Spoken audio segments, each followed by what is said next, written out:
Nós continuamos os nossos estudos referente ao livro Desafios da Educação. É um livro psicografado por Raul Teixeira, sob a orientação do espírito de Camilo. Nós estamos trabalhando a fase da adolescência e nós vamos trabalhar com a pergunta de número 26.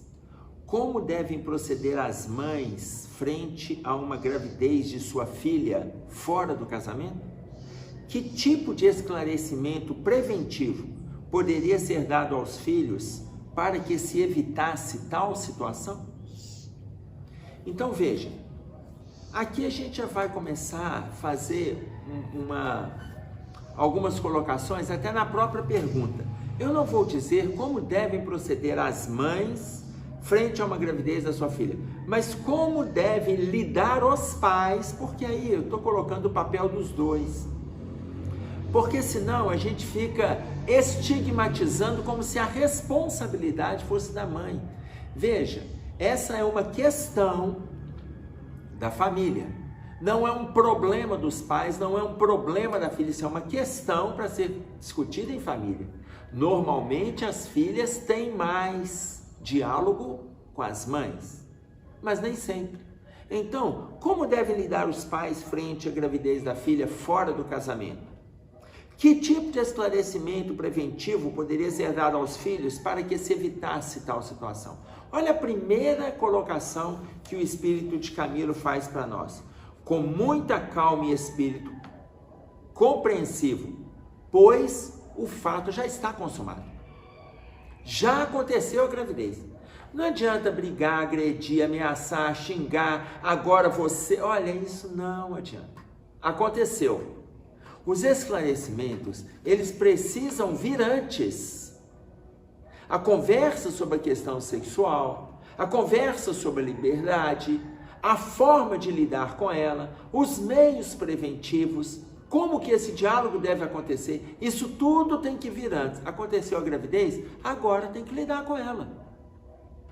Então, ele coloca desta forma para nós e ele diz assim: toda e qualquer palavra áspera, ofensiva, vai apenas piorar a situação. Então não é momento de agredir. Aconteceu, e aqui nós temos dois aspectos para avaliarmos, porque a pergunta, como devem proceder as mães, e eu estou colocando para vocês como devem proceder os pais, porque aí eu estou colocando pai e mãe, frente à gravidez de sua filha fora do casamento. E eu estou colocando frente à gravidez de filhos fora do casamento. Por quê? Porque fica parecendo, pela pergunta, que a responsabilidade é só da menina e da família da menina. A responsabilidade é só da garota e dos pais daquela garota. Não. Isso aqui a gente tem que dissecar. Por quê? Porque a responsabilidade é dos pais daqueles jovens, da menina e do rapaz. Então veja bem, ele fala para aconchegar a filha, e eu coloco para aconchegar também o filho, que se tornou mãe solteira, ou seja, que também se tornou pai solteiro. Ah, mas se tornou antes de nascer. Exatamente, no movimento da fecundação, o espírito já está vinculado. Então, como lidar? Sem palavras ásperas, sem agressões, sem ameaças. Abrir para o diálogo. E aí ele vai dizer para nós, verifique dentro do seu coração, olha o movimento, o tempo todo, gente, o Camilo nos remete à autoavaliação. Verifique dentro do seu coração como que foram as orientações. Verifique por quê? Porque de repente você está cobrando, você nem fez a orientação lá atrás. Você deixou que os amigos fizessem, deixou que a sociedade fizesse, deixou que a escola fizesse, que professores fizessem. E olha, isso não é função deles, não é função deles educar, é função deles informar, instruir, divulgar, orientar livros, buscar obras que são lúcidas, obras que estimulam a consciência, que favorecem o discernimento, essa função.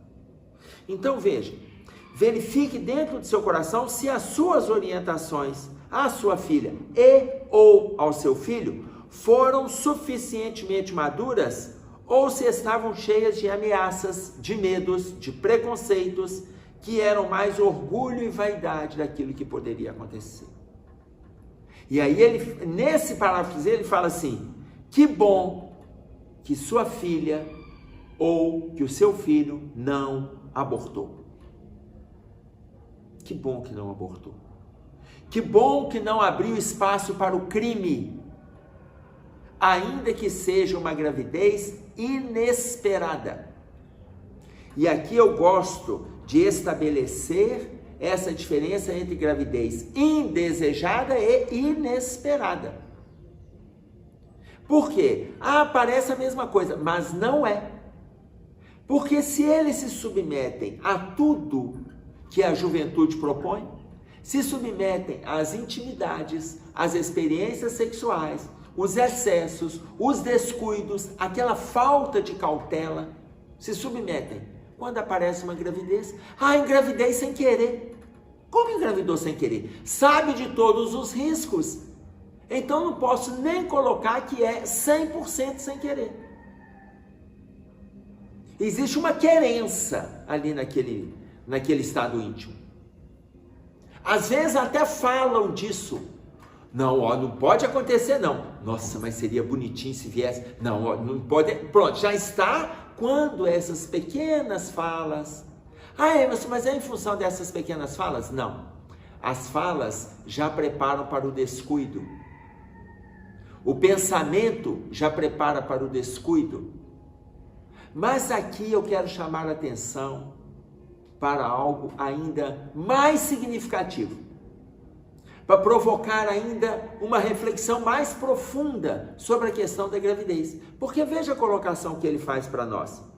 Ensinar aos filhos e filhas a autodisciplina, o autogoverno, são excelentes iniciativas para que rapazes e moças, nesses tempos de calamidade, do sexo libertino e irresponsável, aprendam a cuidar-se mais.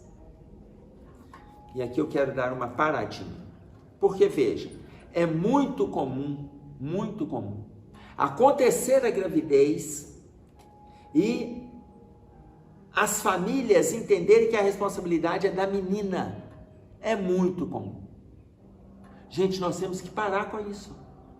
Tem pais que falam para o filho assim: pois é, meu filho, ela agora engravidou, né? Agora vamos ver como é que vai ser, né? E pronto. Não tem nada de como é que vai ser, gente. A garota engravidou, ela tem 13, tem 14, tem 15, tem 16, tem 16. Ela é menor. E se ela for maior e o casal não tiver maturidade, porque muitas vezes tem a maturidade biológica, porque para engravidar é maturidade biológica, não é maturidade emocional, não é maturidade acadêmica, não é maturidade intelectual. A gravidez é biológica, é penetração, e às vezes sem penetração. Então imaginem vocês, eu costumo colocar o seguinte, quando ele fala para nós, aqui da importância de ensinar os filhos a autodisciplina e o autogoverno, que os pais dos jovens, e aí eu estou falando do sexo masculino agora, os pais dos rapazes, para ficar bem claro, não tirem os seus filhos da responsabilidade. Porque a responsabilidade fica entregue para a menina, porque o filho está na barriguinha dela. Fica entregue para a menina, porque a criança vai desenvolver lá dentro. Não tirem o rapaz. Tem pais que falam assim: meu filho, já que você não gosta dela, então não precisa você assumir, depois que nascer a gente vê o que a gente faz. Negativo. Meu filho, você engravidou aquela garota, então nós vamos fazer contato com aquela família. Se o filho não tiver autonomia para fazer o contato, que os pais assumam junto com ele. Por quê? Porque no movimento de autoavaliação, no movimento de diálogo, ele sabe se eles ensinaram ou não para o filho a assumir as responsabilidades. Porque muitas vezes vai tirando os filhos da responsabilidade, quando chega nessa fase, aí eles já não assumem absolutamente nada. Então o que nós vamos fazer? Seu filho tem 15 anos, engravidou a namorada? de 16, 17, 14, 13, meu filho, você vai conversar com os pais. Você vai conversar com os pais. Eu vou com você.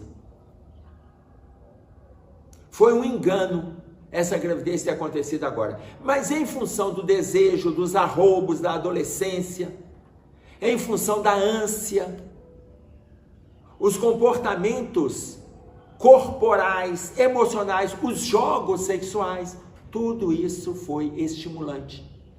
E aí, conversar com o filho para ele assumir a responsabilidade junto com a garota. O que significa isso? Não é dar uma pensão depois que nasceu o menino, não é isso não. Isso não é assumir, isso é lei. Isso é obrigação. Financeiramente, assumir. E se não tiver condição, os pais vão ter que assumir junto, até que ele arranje algum trabalho para sustentar, ajudar no sustento, que a responsabilidade maior acaba ficando para os pais da garota, principalmente se ela não tiver um trabalho. Mas eu coloco que aquele filho tem que assumir. Assumir significa, tem médico, aquele rapazinho vai junto. Ele vai junto. Tem pré-natal, acompanha. Ainda que ela vá com a mãe dela, porque ela é menor, por exemplo, ela vai com a mãe? Vai. Chama, liga para casa do namorado, ou do companheiro, ou do pai da criança. Tem médico, olha. Se está no plano de saúde, ok. Se não está no plano de saúde, divide o valor da consulta. Tem medicamento, aquele pai da criança vai ajudar a pagar. Ainda que custe os pais daquele rapaz se envolverem. Por que só os pais da moça que têm que se responsabilizarem por isso? A responsabilidade é dos filhos, enquanto eles não tiverem condições de assumir, que os pais façam, mas os pais dos dois, os pais da garota e os pais do rapaz. A garota acordou lá, está tendo cólica, 3 meses de gravidez, 5 meses de gravidez, 3 da manhã, liga para ele. Ligou para a casa de lá, olha, tô indo com ela para a UPA, tô indo para o hospital, porque tem um plano. Passa lá, pega o rapaz, ou então ele já sai com o pai dele, vai junto. Não é, eu estou dizendo, dividir responsabilidade às famílias, para que os filhos entendam que eles têm que assumir a responsabilidade futuramente, já que agora eles não têm estrutura para assumir. Então, louvável que não tenha cometido aborto, que não tenha tomado nenhum medicamento para provocar, que não hajam palavras ásperas, agressivas, enfadonhas, ameaçadoras para aquela gravidez que está começando na adolescência dos filhos. Mas que os dois assumam esta gravidez. Quando Camilo fala de autodisciplinar-se, autorresponsabilizar-se, é assim que ele usa? Vamos ver? Ensinar aos filhos a autodisciplina, ensinar os filhos o autogoverno. Excelentes iniciativas. Ou seja, quando isso vier a acontecer, aprendam a cuidar-se mais, respeitar-se mais e assumir as responsabilidades decorrentes do uso desta sua liberdade. Então, gravidez na adolescência, responsabilidade dos dois que estão grávidos, não é? A menina está grávida, os jovens estão grávidos, independente da idade. Aqueles dois estão grávidos. Então, ensinemos para eles assumirem, porque a vida é deles. E agora tem mais um. E não assim, meu filho, você vai estudar, cuida de suas coisas e tal, futuramente você vê como é que é. Não, veja, a caminhada, eles já inventaram uma trilha naquela estrada. A estrada estava indo bem, reta. Aí resolveram buscar uma trilha. Saíram pela trilha, saem os dois pela trilha. Os dois têm direito a estudar, os dois terão que trabalhar, os dois agora têm um filho, os dois têm um bebê. Responsabilidade dos dois. Os pais podem ajudar, mas não assumir por eles. Mas meu filho estuda o dia inteiro, trabalha o dia inteiro, estuda à noite. Alguma coisa vai ser acometida aí. Alguma coisa terá que interromper. Por quê? Porque senão a responsabilidade fica para os avós. E os avós não têm a responsabilidade de educar netos. Não tem. Eles podem contribuir, eles podem ajudar.